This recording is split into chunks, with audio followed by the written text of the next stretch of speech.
hidden in plain sight.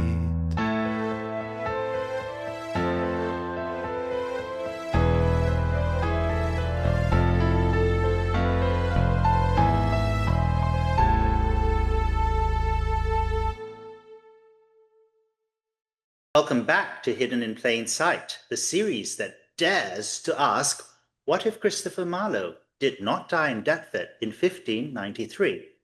I'm Dr. Julian, your host for the series, and with me is our regular co-host, Carol Paxton.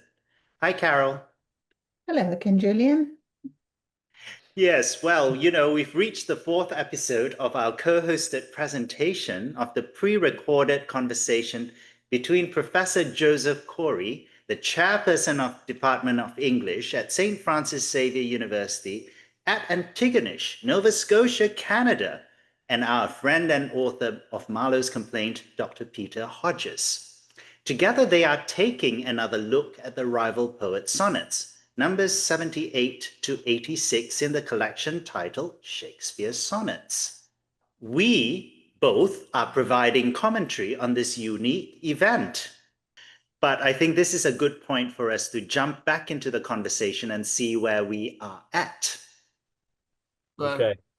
Okay, so now we're going to get into part 3 of our adventure. This is our fourth meeting, but we're finally getting to the point where we've identified provisionally that George Chapman matches the description in the sonnets better than any other poet of the period that we have so far studied, not leaving out the possibility that there's someone we haven't looked at, but frankly, I think we've been careful to pick the most likely people, and that George Chapman satisfies that description.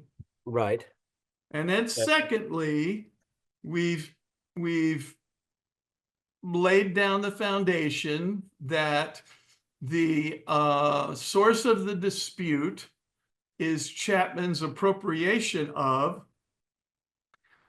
Hero and Leander and adding his own conclusion to Marlowe's version of Hero and Leander, and that whoever is writing the sonnets, the rival poet's sonnets, is objecting to that.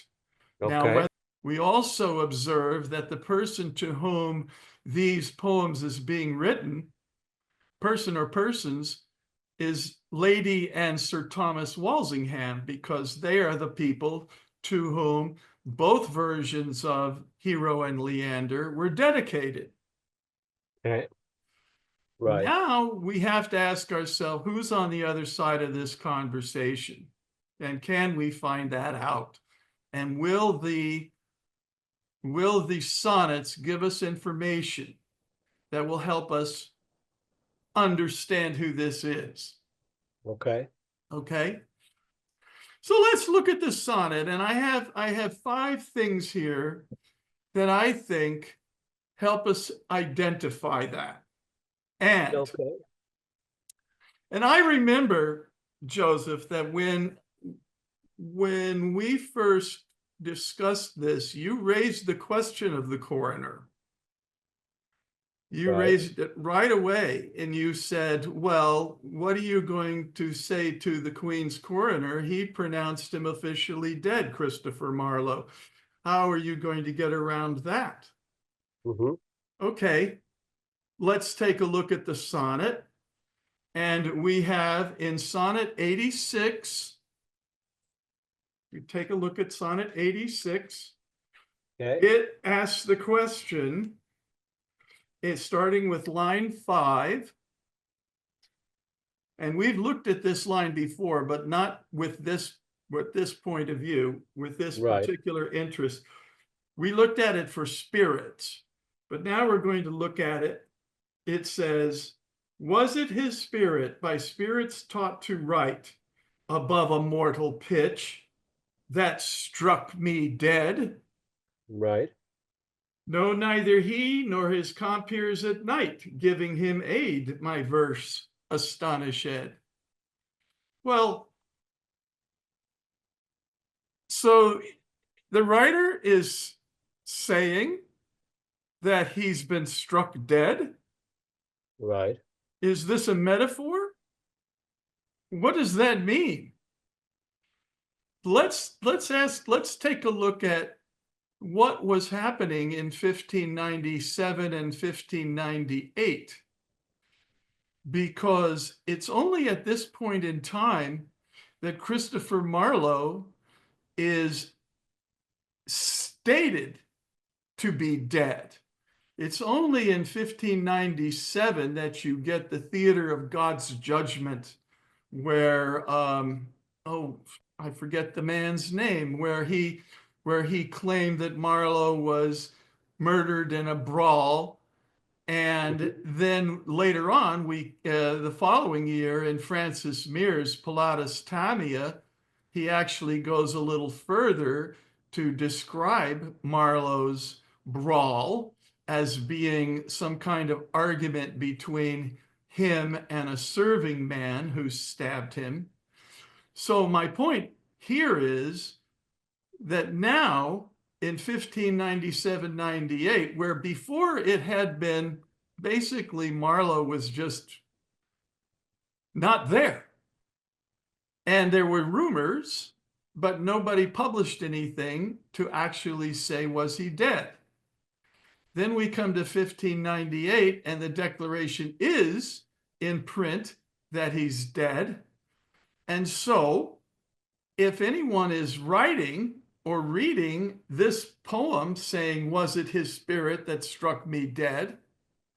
Who are they going to think of? The question is to you. Well, I don't know that necessarily one would take it literally. I mean, there is there's a falconry metaphor in line 6, for example. So if we accept that a metaphor is used, in this case, falconry, why couldn't spirits be also referred to as in a metaphorical fashion, that dead in that sense as opposed to literally struck dead? That would be a question that I think one needs to contemplate. We did not discount the use of metaphors, right? Well, poetry is filled with metaphors and so forth. Right.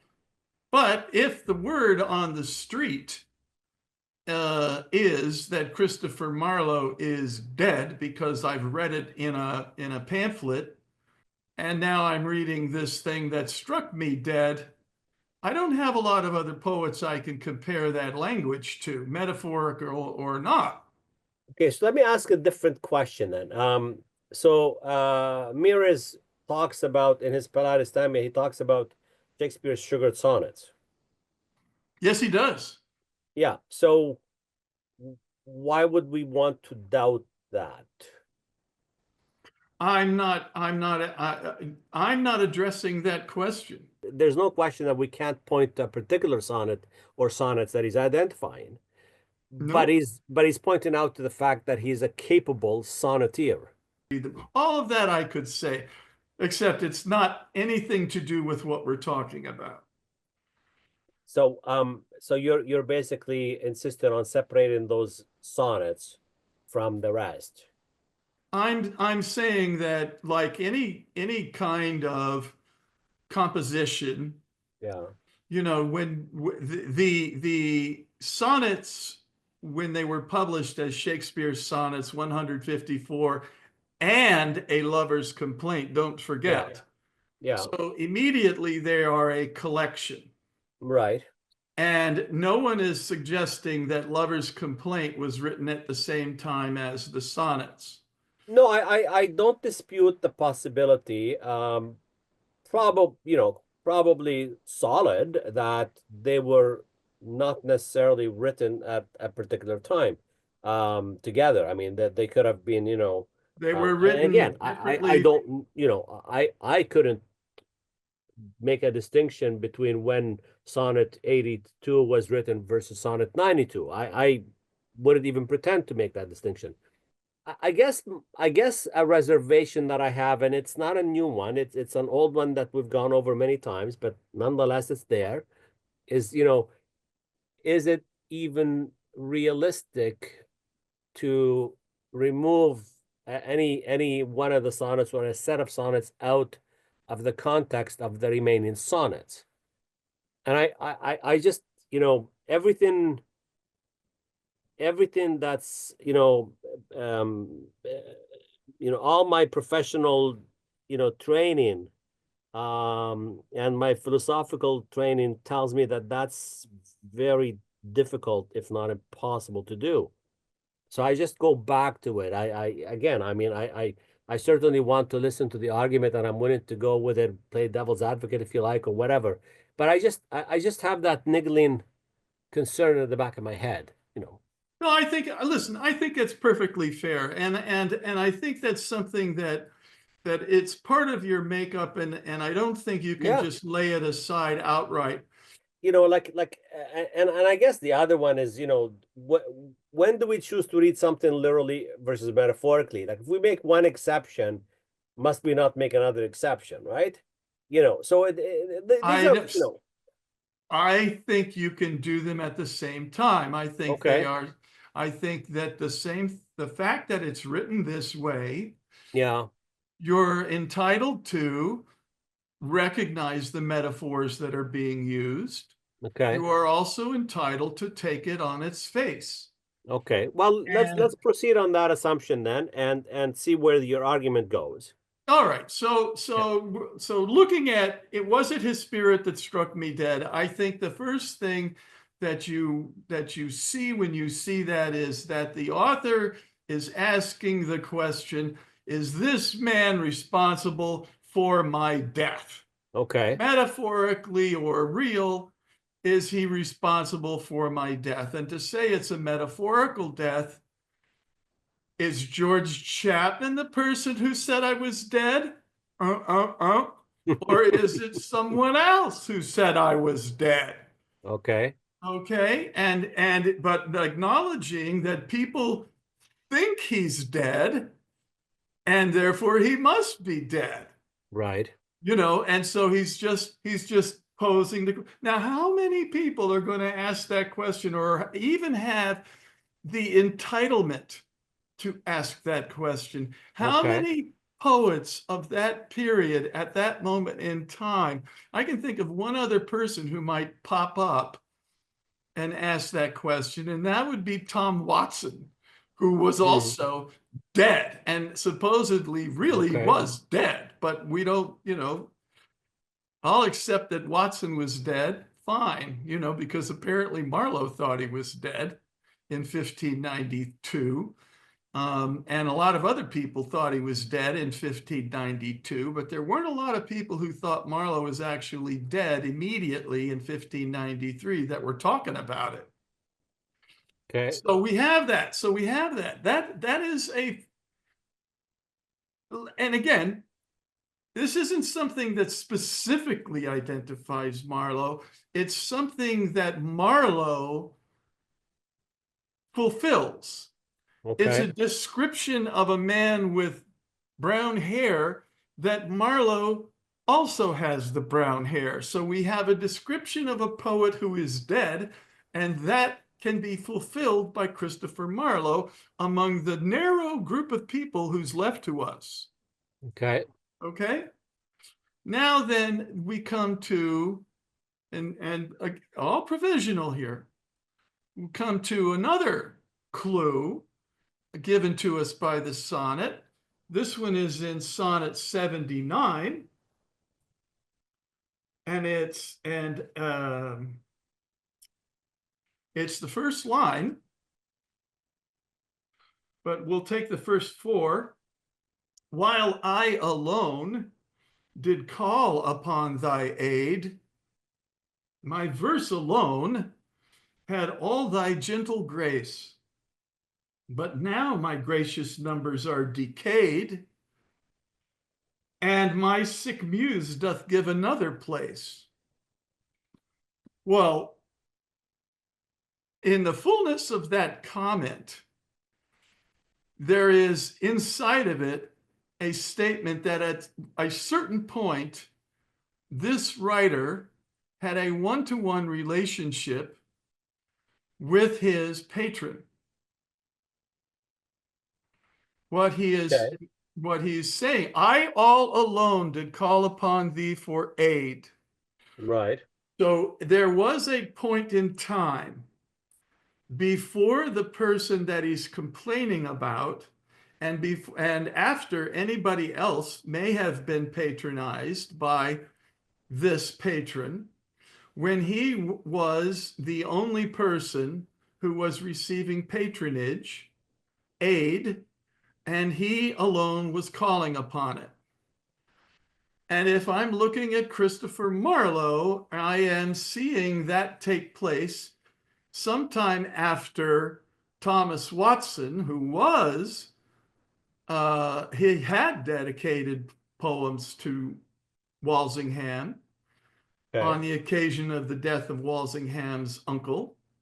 Mm. But he was then dead by 1592. Right. And Marlowe, we know, was patronized by Walsingham because we have Edward Blunt who tells us that when he publishes Hero and Leander 5 years later. And so we don't know of anyone else that Walsingham, Thomas or Lady Walsingham, was patronizing at that specific time when Marlowe is reputed to have met his end. Mm-hmm. And so again, we have a match. You have a Christopher, or you have a poet saying, I had a one-to-one relationship with you, my muse, and someone else has now intruded. And that is a description of Christopher Marlowe's position in 1593. And so, again, I'm not saying that's absolute. I'm Right. saying as we assemble our evidence to show who this person could be, and we want to make sure that this person matches every part of the full description. He matches part 1, being dead. He matches part 2, being alone. Right. Okay. And that's all I need for this. That's all I need for this. And there's nothing in the further 4 lines that does anything to disturb that statement. So I can take that as that's the description, that's the person that is being described, and Marlowe so far matches those 2 things. So does muse is that a fill-in for patron? Yes, absolutely. I mean, I think that's very common. I don't even think you would say you would have any difficulty finding any poet from that period turning to a patron and not being willing to call that patron their muse. So if that's the case, then so who's the first muse and who's the second muse? In other words, who's the first patron and who's the second patron? Well, If there's no, a replacement.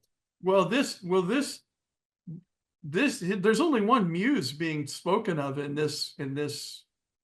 Well, it talks about a sick muse that gives place of another, But it's the same muse in each case. So it's a person who, look, it's a person, I was in love with this girl, and then she looked at another man, and she admires him too. And now my relationship with that girl isn't as strong as it once was. Right. Okay. But at one point in time, you were my only patron and I was your only poet, and you loved it. And that's all the takeaway I want from here. That's Okay. all I really want. All right. So then we go to Sonnet 83, and we've throughout this there's been a lot of references to patrons, muses, and so on. But in this Sonnet 83, he makes a statement. This is the final couplet. there lives more life in one of your fair eyes than both your poets can in praise devise. Right. Okay. I think it's fair to say that when he writes that, he means he's one of those two poets. Yeah, I mean, I read it as, as Shakespeare and the rival poet. So in other words, there are these two rival poets, sure, competing for the same beloved, if you right. will. Yeah. And because he uses the word both, Yeah. I interpret that to mean two and two only. That two and two only? Yes, there's no other. This particular patron only cares for these two. Right. Now, it's very important because when we look at the Walsinghams and when we look at, with Tom Watson now being dead, there really are only two poets that are involved with the Walsinghams. They are not known to have sponsored or patronized any other poets than Marlowe and Chapman, except for Watson, who died in 1592. Right. So, two poets. That's another identifier. That's another thing that we can point to that Christopher Marlowe, if you said he's one of two poets patronized by this person, and this person patronizes no others, Marlowe matches that description. Okay.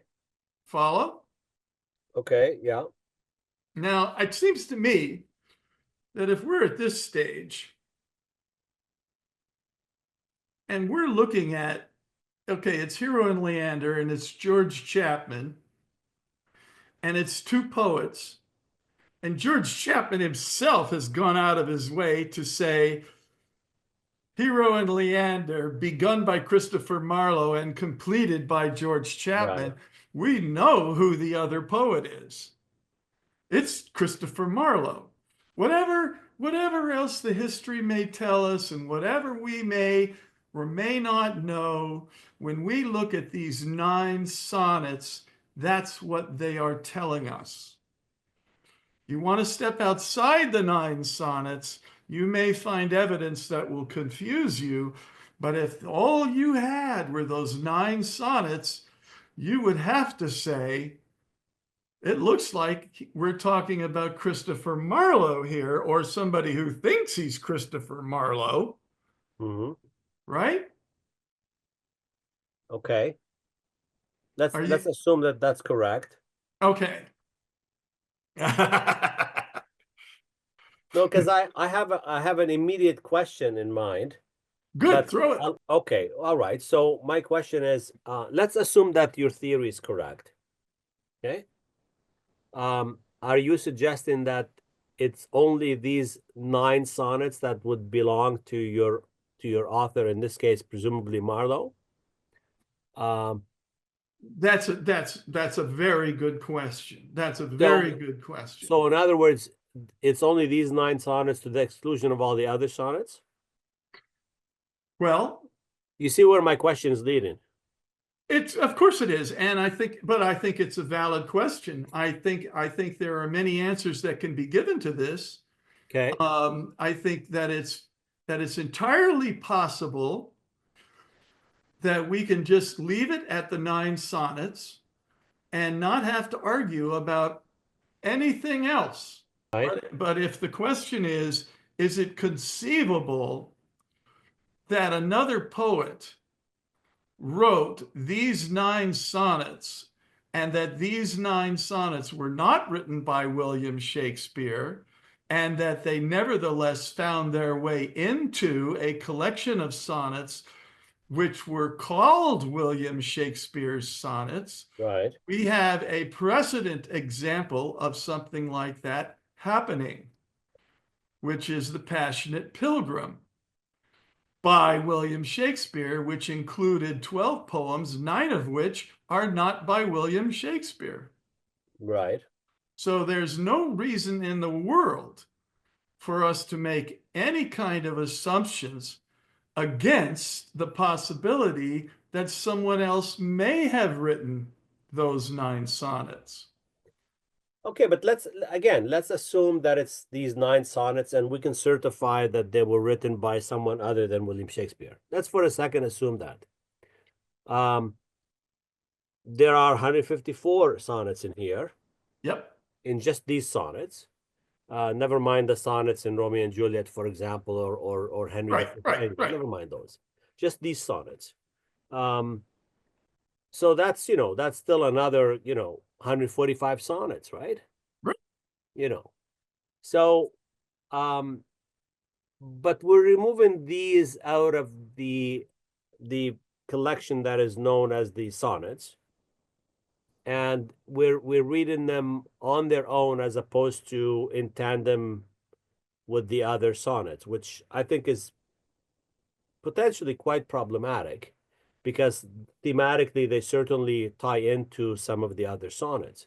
But let's just assume that this is accurate, because we still have Meres calling Shakespeare's sonnets sugared, right? Now, it is true that he may be referring to some of these, not likely all of them, because they weren't yet published. But we know that sonnets circulated in manuscript form quite often. They were passed around in court and that kind of thing.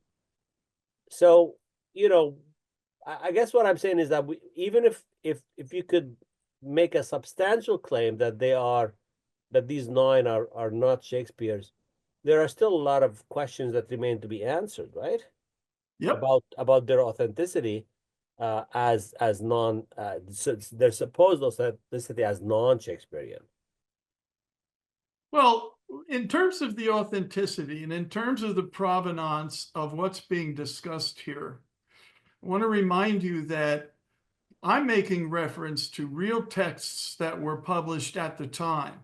Right. So for instance, when we looked at Chapman, we found his actual poems, their dates of publication, and how the 9 sonnets gave us sufficient information to include them as being referenced.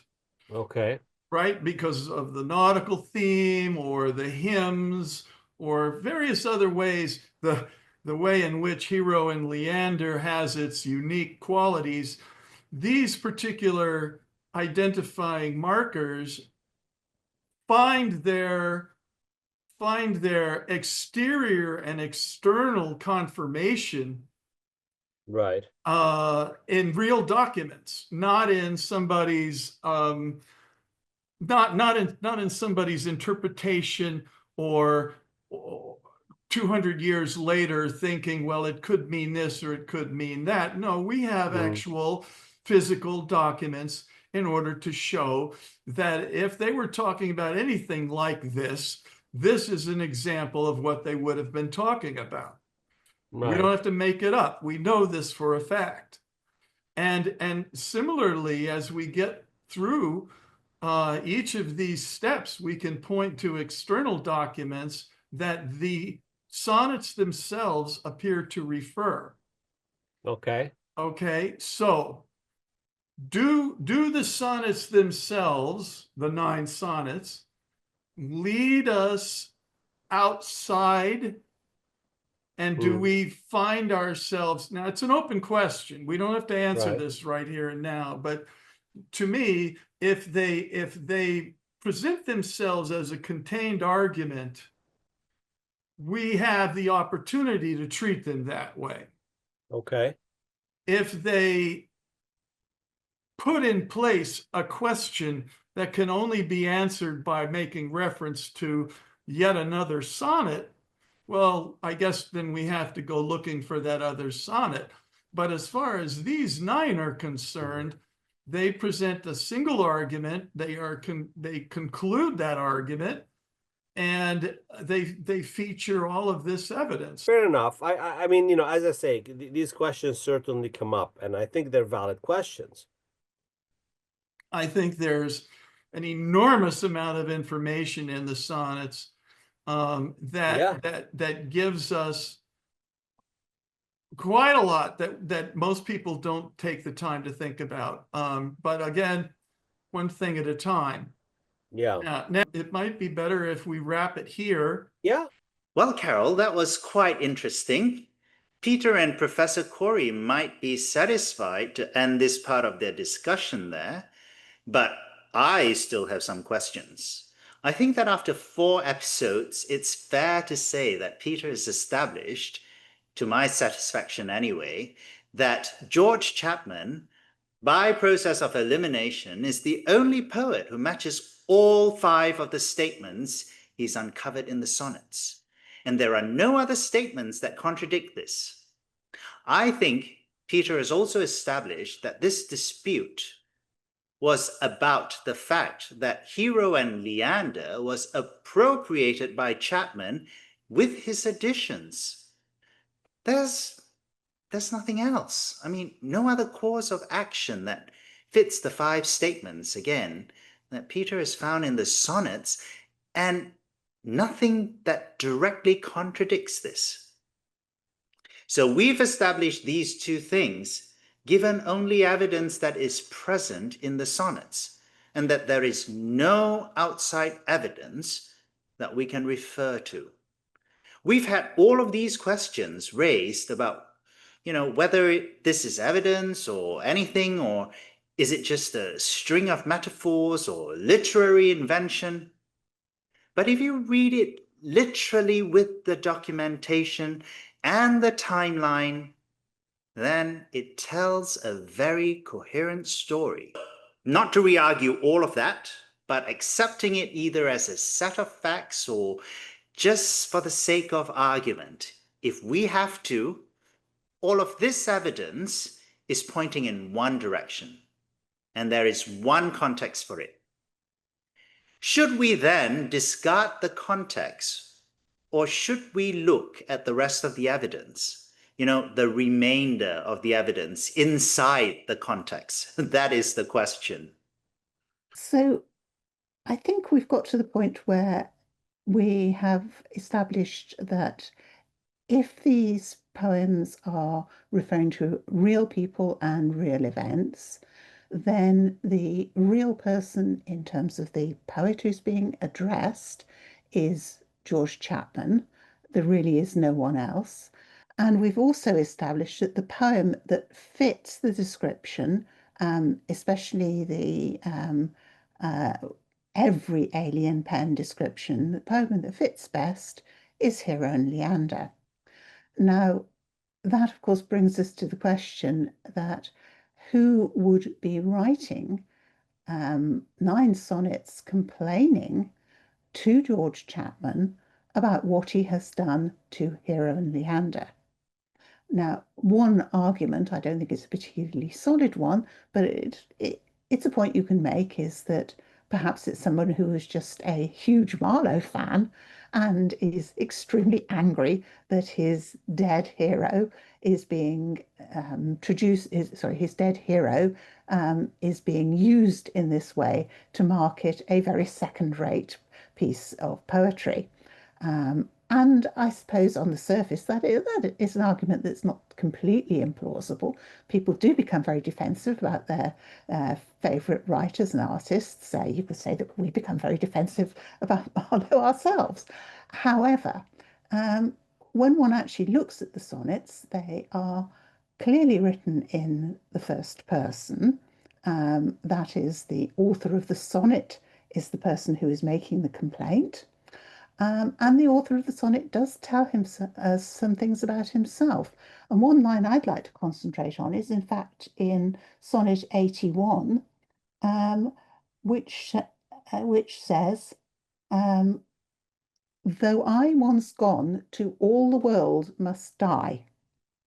And I think that is a line that has a very clear meaning. If we consider Marlowe as the author of this sonnet. Because after all, there are very few people who have died and are still writing poetry. But going back to the line in the poem, though I once gone to all the world must die, that is to say, the world believes me to be dead. The world believes that I have gone, but it is not the case. I'm still here. I'm still writing. And this is my complaint to you. It's very much a complaint in the first person.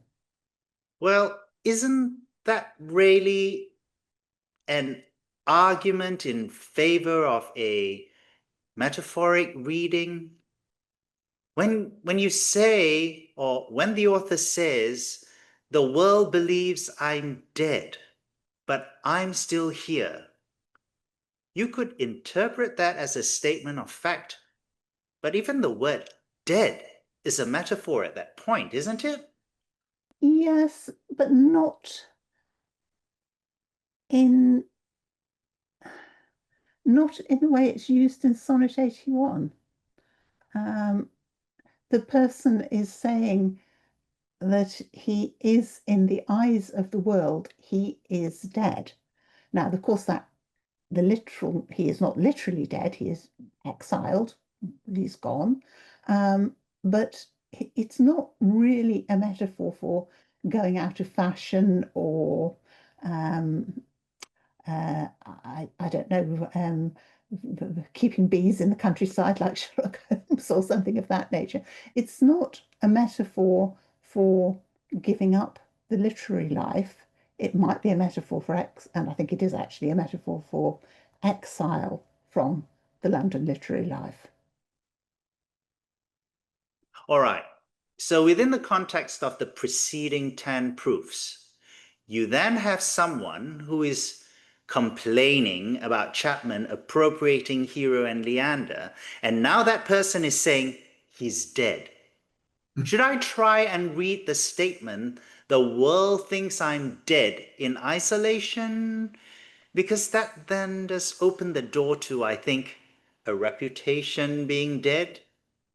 Or do I read it as it's a continuation of the argument with Chapman about Hero and Leander, where Chapman, in his dedication, claims that his co-author, who happens to be Christopher Marlowe, is also dead? He does, but he does it in a rather odd way. I haven't got it in front of me to read it.